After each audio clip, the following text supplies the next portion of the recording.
Joining me to discuss this, and let's not forget Queensland's election this Saturday. Bruce Hawker, who helped to run Labor campaigns federally in states, now head of the Campaigns and Communications Group, and Cory Bernardi, former Senator and head of the Australian Conservatives. Bruce, Josh Frydenberg's speech, was it a touching moment of unanimity that was spoiled, or was it the explosion and exposure of a Labor stunt? Yeah, well, I didn't see it quite as in the same light that you did, Andrew, I've got to say. I think it was a day when there should have been some congratulations all round. I don't think it was asking too much to say that the Andrews government has managed to get this thing from 700 down to 0, which is in itself a remarkable achievement. Look, granted that we should never have got the spike in the first place, but you know, that's a criticism that can be levelled against the New South Wales government, and has been levelled against the New South Wales government as well over the Ruby Princess.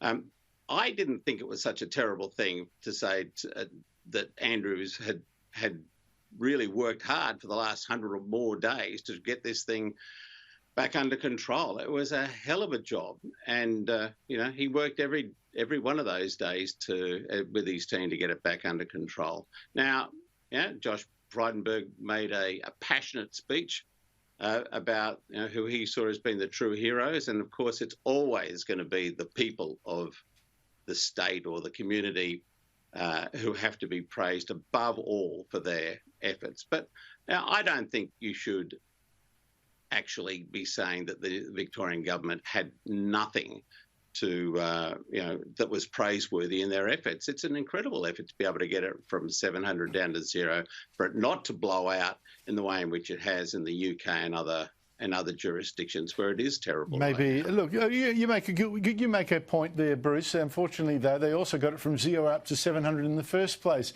Cory Bernardi, your response? Well, I have a different view to Bruce, and it's more akin with yours, Andrew. If you want any evidence that we're sort of through the worst of this pandemic, it is that natural politics is now coming back to the fore. Labor cannot resist having a rider to a very decent motion that praises one of their own.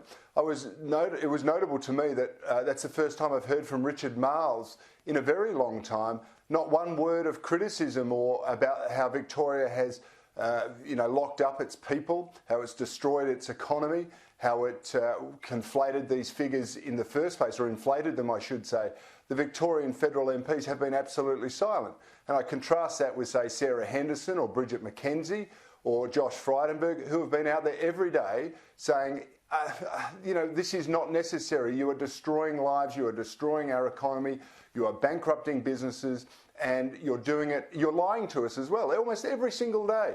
I mean, Daniel Andrews has been turning up at a press conference and coming up with demonstrably false Andrews facts, because they don't relate to anything else. We've had people fall on their sword. We still can't get to the bottom of it. He's got a cockamamie inquiry going. You know, in the end, his government is so culpable and responsible for the decisions that have taken 800 lives. It beggars belief that anyone wants to praise him. And if I can say this, if Josh Frydenberg is being criticised for misreading the mood in Parliament House, the cheers didn't do justice to that claim. I think he's read the mood of the country amazingly well. It was a fantastic speech from Josh. Bruce, to the Queensland election, can I just move on to that? The poll suggests another narrow win for Labor Premier ANNASTACIA, but it seems she will lose some seats, like that of former Treasurer Jackie Trad, to the Greens, who think they may go from the one seat they hold now to as many as, I don't know, 3 or 4. And that's because the Liberal Nationals decided to preference Labor last, behind the Greens. Now, speaking as a Conservative, I consider that a stupid and cynical move when the Greens are so much worse on the economy than Labor, so much more hardcore, which means that the LNP could accidentally help impose on Queensland a radical Green Labor government. Is that how you see it? Well, there is the potential for the LNP preferences to push Greens into seats in Brisbane, which they would otherwise not have a real prospect of winning. and they have to live with themselves if they actually do that. I think there'll be a lot of right-minded conservative voters in those inner city seats who'll be wondering whether they should not just preference Labor ahead of the Greens, because that will make of course they should. A much more balanced outcome. The other thing is, what if the Liberals are in a position where they can form a government, but they're going to have to rely on the Greens for support? Is that really where... Please, Bruce, stop giving me nightmares. Go. I don't even want to think about that. Cory Bernardi, take that image away from my mind. What do you think about the LNP preferencing the Greens above Labor? That doesn't make sense. This doesn't make sense. It's very short-sighted politics.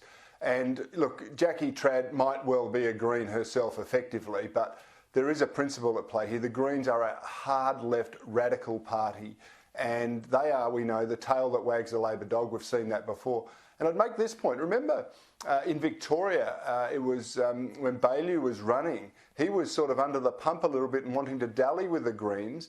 And it was when he was prompted to say, we're putting the Greens last, that actually his polling went up and he won a majority. Correct. You've got to stand for something in this business. And yeah, but also you've got to reward more. The Labor's more responsible.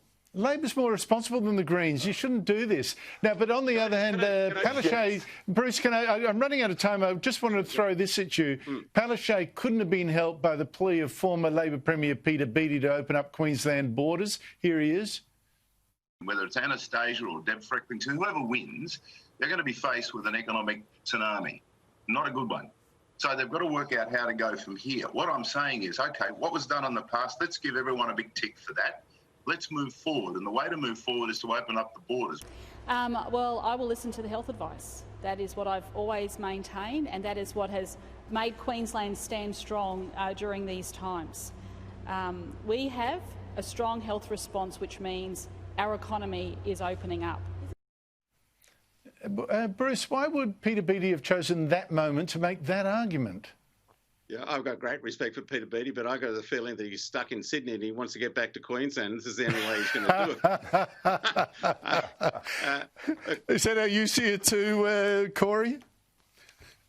No, I have a different view, Andrew. I think Anastasia Palaszczuk is going to open the borders or loosen the restrictions tomorrow, on Friday, and Peter Beattie's part of the political expediency that's attached to Labor electoral campaigns. But Bruce wouldn't be able to say that. And he'll take some of the credit.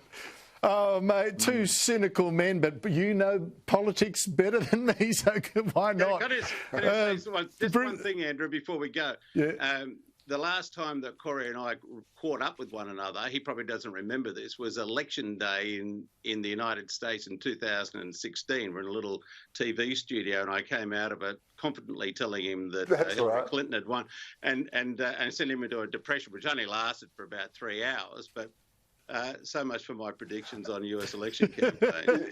If I can say, Andrew, I just finished an interview with you, I think. Good on you, mate. Oh, you did indeed, and you actually predicted a Trump win. Gentlemen both, Cory Bernardi, Bruce Hawker, thank you so much.